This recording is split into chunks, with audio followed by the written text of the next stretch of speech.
How important do you think trust is? And of course, you will now say, well, trust is, of course, crucial. How important do you think is that leaders have trust in what you do? And of course, you say, well, that's obviously crucially important. So when you say this is all so obvious, the question is, why are we where we are right now? We're going to talk about leadership, trust, and the benefit of the doubt today, because we have a situation at the moment which developed, it's almost like a deja vu for me, because we are reliving through times which I thought we pretty much had behind us 20 years ago. When we now look at what we recently saw in press and also in science, we see that many young people at the moment say anyone is talking about a lack of talent, anyone is talking about a lack of workforce. We have workforce shortage, we have talent shortage. However, at the same time, people struggle to find a job, especially when they're younger. So the entry to the job market gets more and more complicated almost all over the planet. So when we now look into this topic, hello and welcome to this week's episode. We're going to talk about leadership trust and the benefit of the doubt. And I will again, of course, quote from real world press sciences, press sources, and of course, science backs what I'm saying here. And everything I quote here, very important, is disclaimer. Always, I can always show, because when you now watch on YouTube, you will see the real world source. And of course, when you're on the podcast, I'm going to tell you what the sources say. I'm allowed to quote them under fair dealing, fair usage in the UK and the US, and Zitierrecht quotation right in the German-speaking area. So when you now saw the article, there are young people now who say they have been turned away from 500 jobs. And that is not a propaganda newspaper. That was published by the BBC, backed by sources. 500 jobs. And I mean, let's face it, my time was probably quite tough. However, back in the days when I grew up, we had the reunification of Germany, which of course was a historic event. Lots of people came from East Germany to Western Germany for better jobs, other opportunities, the collapse of the socialist communist GDR. That was a very special situation. Of course, the workforce pushed in, making it very challenging for many people to find enough work. And almost 2 out of 3 of my back in the day student colleagues didn't find the work they wanted. I was lucky to be one of the picked ones who found a job which I actually like to do. When you now look at the data, and we now have data where you can see proven we have youth unemployment, which in the UK already is at 15%, but in London is up to 24%. 24% amongst the 16 to 24-year-old people. At the same time, people say they are constantly labeled as either bleak or lazy. They think no one of you wants to work anymore. And of course, that is of course not the case when you just mass generalize here. At the same time, says the government says we are doing more to get young people into work, and we have to talk about the law and the legal situation as well of hiring young people and hiring people when you have certain doubts about should you hire or should you not hire them. So welcome to today's episode. How do we deal with this as leaders? When we now say we have this situation, it is pretty obvious that we know that we need to give people jobs for the future of any country. High youth unemployment always is a massive issue. The situation at the moment says we have high youth unemployment. And of course, you can say, well, that's temporary. We had that in the 90s. We probably had it somewhere in the 70s. So roughly every 20 years, this just happens. It always sorts out. That's, of course, one approach. However, the fingers crossed approach, as Chris Hadfield says, is never an approach. By the way, Chris Hadfield is an astronaut. And the astronauts always say, you're not going to sit on 500 tons of kerosene or whatever they use to get into space, saying, fingers crossed this is going to work, because fingers crossed is not an approach in leadership. When you have this youth unemployment, you create a situation where we have so-called needs, spelled N-E-E-T. And needs means they don't need work. Well, obviously they need work, but N-E-E-T, the term needs, means they are not in education, employment, or training. And that, of course, is becoming a massive issue. Because what happens when you are not in education, not in employment, and not in training? It simply means that people say, I lose hope for the future. I probably, when I'm lucky, I live at home. If I don't have an abusive home or anything else of a situation where I say my life is basically unbearable, then people lose completely faith in anything they have and any kind of optimism they have towards the future. Some people then fall on the state system. They receive benefits or anything similar. And at the same time, people say, well, maybe I can do, let's say, when there's no proper job out there, maybe I do a bit of job on the side being paid cash in the hand. And cash in the hand work then suddenly becomes very appealing, because people say, look, when I have cash in the hand work, it simply means I can do something with that. Benefits plus cash in the hand work. Maybe not great, but pretty decent. And that is something where no system and no country can work on. No economy is able to work with that. No economy is able to sustain with that. The consequences of that is severe because people, once they're out of the system and they say, look, I may be a loser, or the system isn't for me, or no one wants me, or whatever else conclusion they have, usually it goes south from there. So we have to see which challenges do we have. And one challenge I really thought we have behind us, but especially today, people apply for jobs and the answer is they are too inexperienced. And when I asked them, okay, where should they get the experience from? And often people then say, when people are just 19, 20, 21 years old, then, okay, here we go. You're not saying they are too inexperienced. You just changed the terms. I remember back in the days when I came from university, end of the 90s, I started my part of the working world started end of the 90s. And back in the days, they simply said too young. They don't say too young anymore for a very simple reason, because there are laws in place now which prevents them from doing so. When you say too young today, it is an active case of discrimination. And people, of course, know you shouldn't discriminate because that can become pretty expensive pretty quickly. But what they do is they simply change the term. They do not change anything with the real consequence of it. They simply change the word. They say, oh, I don't use that word anymore, meaning I simply use the exact same meaning, just exchanging the term young to young with too inexperienced. And here, of course, is the question that many young people have. You expect me to have experience. At the same time, you do not pay according to someone being experienced. And besides that, when you don't hire me because you say, hey, you need a network, you need a reference, you need an internship, you need any kind of connection to get into the organization, the application without any connection is basically pointless. So when you say all of that and you say you need to have experience, where should young people get the experience from when no one hires them? Or people simply say, oh, I always go for the more experienced person. And by the way, what they really mean here, just to be very straightforward, they don't mean too inexperienced, they simply mean too young. It's an arbitrary number where people say, I don't like the two numbers next to your name.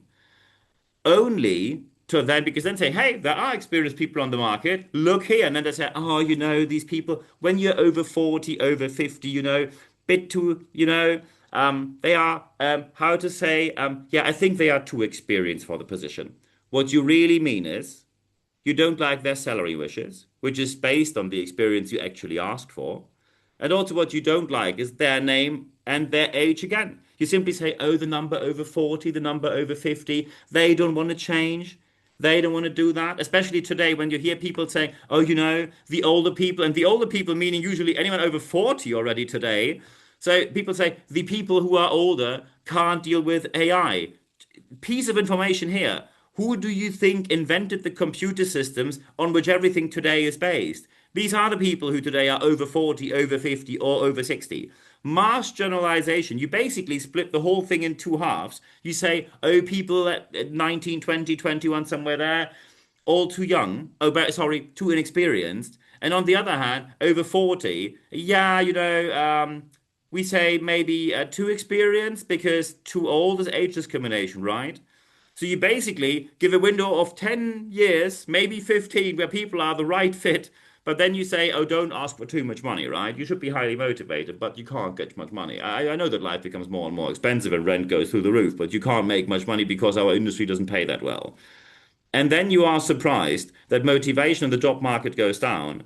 People calling in sick goes through the roof. While at the same time, people say it all feels a bit pointless at the moment. It feels a bit like we're going downhill at record speed. And I'm not going to join the Chumbawamba of everything's getting worse and worse here. However, we need to see a situation that recruiting at the moment is, let's say, not in the best shape. Very politely said.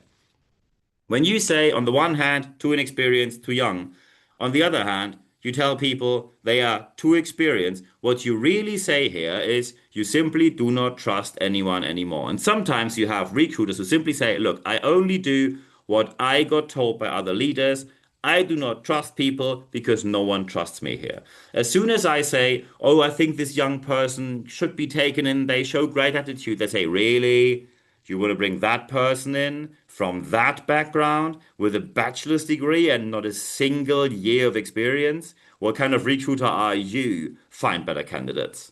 Or when you say, hey, we have this great person, really great experience, 55, really engaged, really wants to get into the market. And then your senior leader says, "Oh, you want to get one of these old farts in here? You know what the risk is? We can't get them out if we want to. They stay here forever. They're going to sue us. It's going to be really expensive. No, we don't hire anyone there." You shouldn't be surprised that any system acting like this is not going to sustain. It's going to be a big bang in one way or the other. Worst case is you get regulation where you suddenly have to hire people, and then usually the regulation only knows one way, and it means tighter, tighter, tighter. So we need to be more open, and we're talking about trust here. What you need to do, and that is something which is of crucial importance as a true and excellent leader, you need to give people either a leap of faith, make a leap of faith, or give them simply the benefit of the doubt, where you say, "Look, you leave a good impression. I don't know if you're up to the job. You look like you really want to do this, and we try it from here. You're a young person, and I give you the chance to really prove that you're worth your salt here." And by the way, one aspect which I now fully understand is that people say, "Look, when I give people the benefit of the doubt and I am wrong, I might get fired or I might get serious consequences from that because they always talk about, oh, we are open for errors, but they're actually not. And that's an organizational cultural problem. Organizational culture needs to be open that certain errors can be made. That does not mean that anyone can mess up massively deliberately. But it means that when you make errors, mistakes, handle something in a way it shouldn't be, that we learn from that. And of course, there's one omnipresent fear, a fear which is all over the place at the moment, that people say, oh, when I do something wrong, I will suddenly sit on the other side of the table, being somewhere in the mess of looking for a job, not being sure if I find anything out there. So the fear that is there it's instilled by bad leadership. And the leadership is simply that people say you can't make any mistakes. We're looking for the best people, but either they are too young, too inexperienced, or they are too old, too experienced, too risky, whatever else. And there's a tiny bit in between where you then say, oh, well, you're somewhere in the mid stage. Don't expect too much of payment benefits, whatnot else. So you're basically making the whole working world at the moment one big piece of not you, not here, not right now. And that is becoming a massive issue. I know that when you, for example, are a managed service provider in the IT field and you sell services, you want to have great salespeople, and you wonder, look, you need 2 years to learn everything we do here. But the experienced people on the market we can't afford. So first, when you're an MSP, managed service provider in the tech field, you usually make good money and then you can afford to pay people well. If you don't do that, you've done something wrong with your spending. You simply don't want to pay people well, and that is, of course, not reasonable behavior. Great work needs great pay. And by the way, pay aligns with the living costs around you, and when costs of living go up, up, up, so will salaries. No question about that. However, when you say we need the experienced people, and of course, there's a very different price tag with them, and you don't want to pay them, you have to go for one route or the other. You can say, I hire someone with less experience, bit of a lower price tag, and then qualify them. Or you hire someone who is more experienced with a higher price tag and then benefit from their experience. However, this fear of doing something wrong, I can tell you first, you have probation time. When you don't know after probation time if people are worth their salt, you really should wonder, do we actually have a structured and documented approach to onboarding? Or do we just say, look, my door is always open. Go for it. Good luck from here. And you do not really have an onboarding process. Do you really have an onboarding process? Or do you have rather a situation of chaos where anyone needs to go along and find something and say, oh, I think the doors are always open, but they are always busy, so I'm Googling myself through the internet, use Google resources, try to find something in Salesforce and figure out everything by myself, which, by the way, way too often is the way in organization? Or do you actually have a buddy system where mentors took on different parts, where people go from one person to the other, getting properly onboarded, so you do everything within your means that people actually get the starting point in the organization properly. On top of all of that, please do me one favor, and that is extremely important now. Look at your own career. Look at your own career, because what we are lacking at the moment is the self-reflection of leaders is to say, how did my career actually go? And often, quite too quickly, often too quickly, people say, well, no one gave me anything on a silver platter. I can tell you I grew up in Barmstedt, a small village in northern Germany. Please look that up. English is not my first language. And from this small village, I made it to Hamburg, to Berlin, then London, today living in Zurich, London. Next week, I'm in New York City again, one out of 4 weeks where I'm going to be in New York City only this year. So it went pretty well. But what happened in due course of this career? I remember vividly that one colleague who I knew in the pharmaceutical industry, my first industry after going from uni, and my education was being a teacher. So I already came in with a non-traditional degree into the pharmaceutical world. And one colleague said, look, I'm not sure if you can do this, but I think you can. We will try right now. And he gave me that benefit of the doubt, and my career took off from there. Of course, you have to show engagement. You need to work hard. And you probably, that is something where we will disagree with some people here. In my opinion, especially when you want to get into an industry, you need to work hard, which most likely happens beyond the 35-hour working week. And that, of course, comes along with challenges that we need to address. We can't solve this in this episode right now, but if you want to have a career, engagement and highly efficient and effective work is part of that. You can't just sit there and do standard work and expect extraordinary pay and results. However, the reflection saying, was not your own career based on someone saying, look, I give you the chance to prove if you're worth your salt. It happened with me, with my British employer, which was a British pharmaceutical company. And it happened especially with my American employer. I was self-employed already, but they didn't need to give me the trust. I was in my beginning mid-20s, being a young self-employed consultant there. And there was a senior leader who was way into their 50s, but still had to carry massive personal risk saying, Niels, come on, after your seminar today, sit down, I show you something. And he showed me an intranet where he says, okay, look, this is a place where you can develop yourself, where you can apply for a certain career path, and you can use my name as a reference here.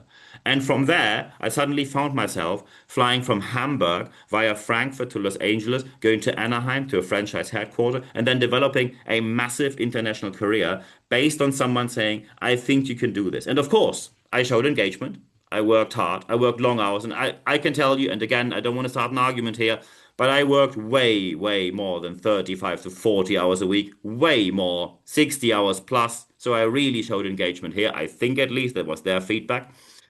This reflection we need that you say, my career was based on someone giving me the chance because they saw something. They took on personal risk. They took on organizational risk. We need to get back to the point where we really show engagement into a certain level of risk. By the way, especially in free enterprise, our whole claim against the state, where we say you need to lower taxes, you need to loosen regulation, and the whole gist around that is we take the risk. But at the moment, I simply don't see that people take the risk. There are a few organizations who have a very reasonable approach to risk. Many organizations saying, look, it's either too young, too inexperienced, or it's too old, too experienced, too expensive, too risky, we can't get rid of them, etc., etc. Or they simply say, we're not hiring anyone because we can never get rid of them. You can get rid of people within probation time. If your probation time simply is an El Dorado of good luck from here, you shouldn't be surprised that your Glassdoor.com profile or Kununu profile, that's the German equivalent, looks like the massacre it actually most likely is right now.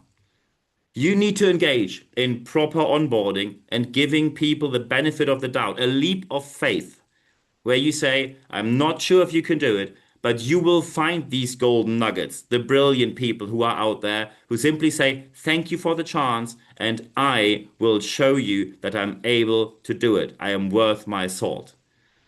And also, and that is crucially important from here, you need to see that the whole economy is based on giving people chances. It happened to us, it happened to others. So why did we suddenly stop doing that again? Because someone higher in the hierarchy said you need to have a 100% hit rate with every person you hired. Well, we all wish for that, so do I, but most likely it is not going to happen. Most likely it is not going to happen. You need to be aware of the fact that when you hire people, mishires are unfortunately part of the game. And sometimes you have the right people with the right level of experience, all the criteria are met, and you agree on a working contract very quickly. And then they enter the team, and it's simply not a fit on a personal level. They simply don't fit into the team. And you think, why does this happen? Finally, we found someone, and now we have interpersonal issues. Really? This is like kindergarten. So, first, it's not. Humans do human things.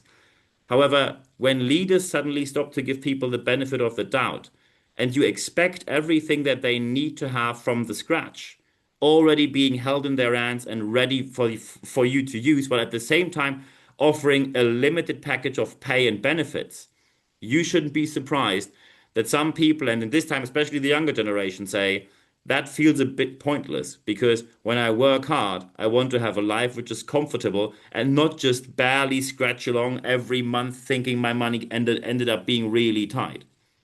So be aware that this is an aspect that you need to invest in. And if you do it in the way that we discussed today, everything in your organization, hopefully in the wider range of economy and society, will get better from here. And I wish you all the best doing so.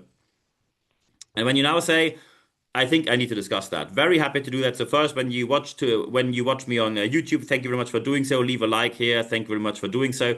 And of course, subscribe to the channel. By the way, when you listen to Apple Podcast, Spotify, please subscribe to the channel as well. Of course, feel free to leave a comment anywhere you are. We can have we always can have comments via the comment section. When you now say, hey, by the way, when you like it, I really appreciate you leaving a review here, 5 stars. Thank you very much for that.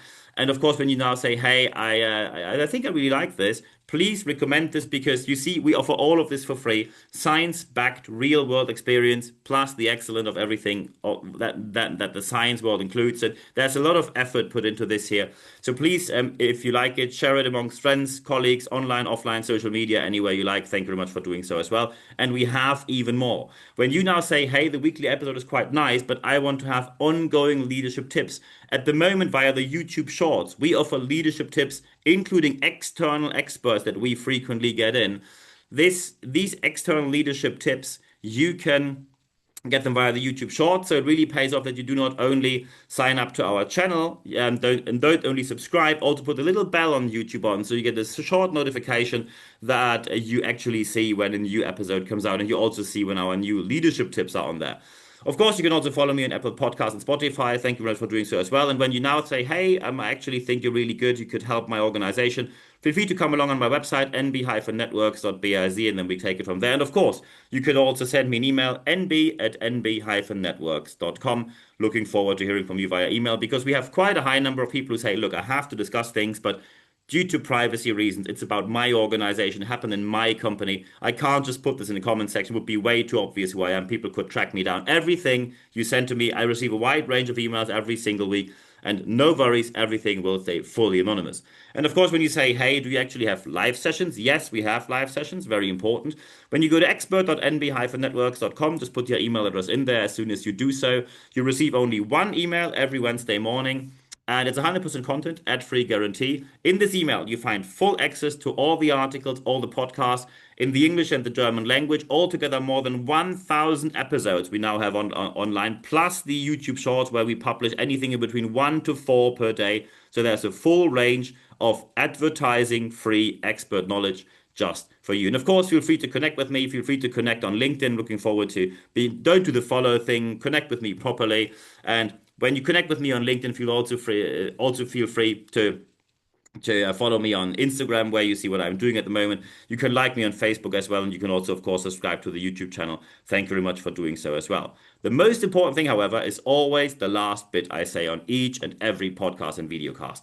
Apply, apply, apply what you heard in this episode. Because only when you apply what you heard, you can see the positive aspects that you obviously want to see in your organization. And by the way, if you contact me now, feel free to contact me. I answer every single message within 24 hours or less. So no worries. If you contact me, you really get a quick answer. I'm looking forward to hearing from you. If you want something very specific, you say, hey, I need training, speaking, coaching, consulting, mentoring for my business or project interim management. Very happy to discuss that. When you say, hey, I just want to have a chat, very cool. Let's do that as well. I'm open for absolutely anything. I'm looking forward to hearing from you. At the end of this podcast and at the end of the videocast, there's only one thing left for me to say.